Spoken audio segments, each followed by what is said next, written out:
Lady Linating Palinga.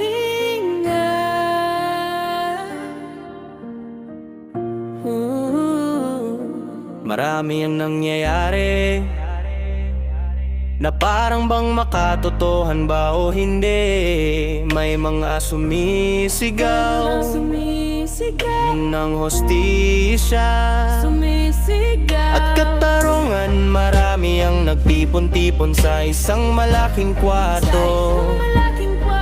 Mga hinalang sila ba ay binayaran o nakisabay lang? Mahirap ipaliwanag dahil sa panahon ngayon umiira na lang salitang practical. Inalta ang una lang ang makikitaan mo na may dignidad at prinsipyo. Hindi mababaloktot ang katwiran sa pagkatao. Ipinaglalaban ng mga taong namatay dahil sa EJK, dahil sila daw ang totoong inosente.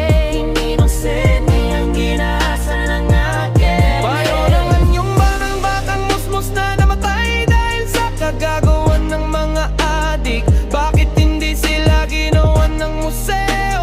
Museo para lang sa atin. Kung mga matataas na opisyal ng Pinas, bakit wala kang makikitang umiiral na batas at human rights? Malaki ba komisyon na natatanggap nila Bakit mo natanggap? para magbulag-bulagan sa isang makatoman ng amuanan? Daming mga trolls ngayon na naglipana na social media. Dahil sila'y pinira. Kung wala ka alam, sigurado sila ang iyong suportahan. Malaki maliligali laban, normal na lang sa pamahalaan.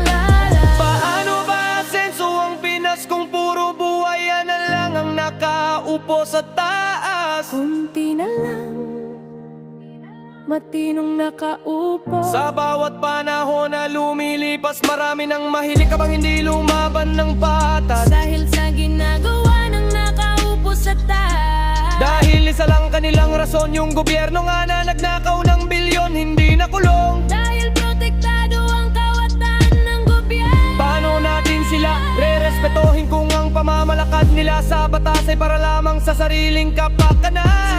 Ganyan ba ang isang profesionalismo graduate sa isang prestiyosong universidad? Sayang buto. Mas maraming paraan para makanakaw sa kaban ng bayan. Masakit na katotohanan. Mas magnanakaw pa kayo sa magnanakaw sa lansangan.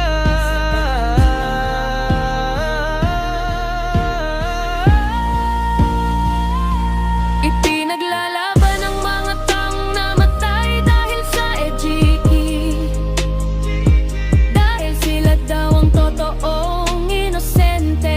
Innocent ang ginahasa ng adik. Paano naman yung mga batang musmos na namatay dahil sa kagagawan ng mga adik? Bakit hindi sila ginawan ng museo? Museo para lang sa atin.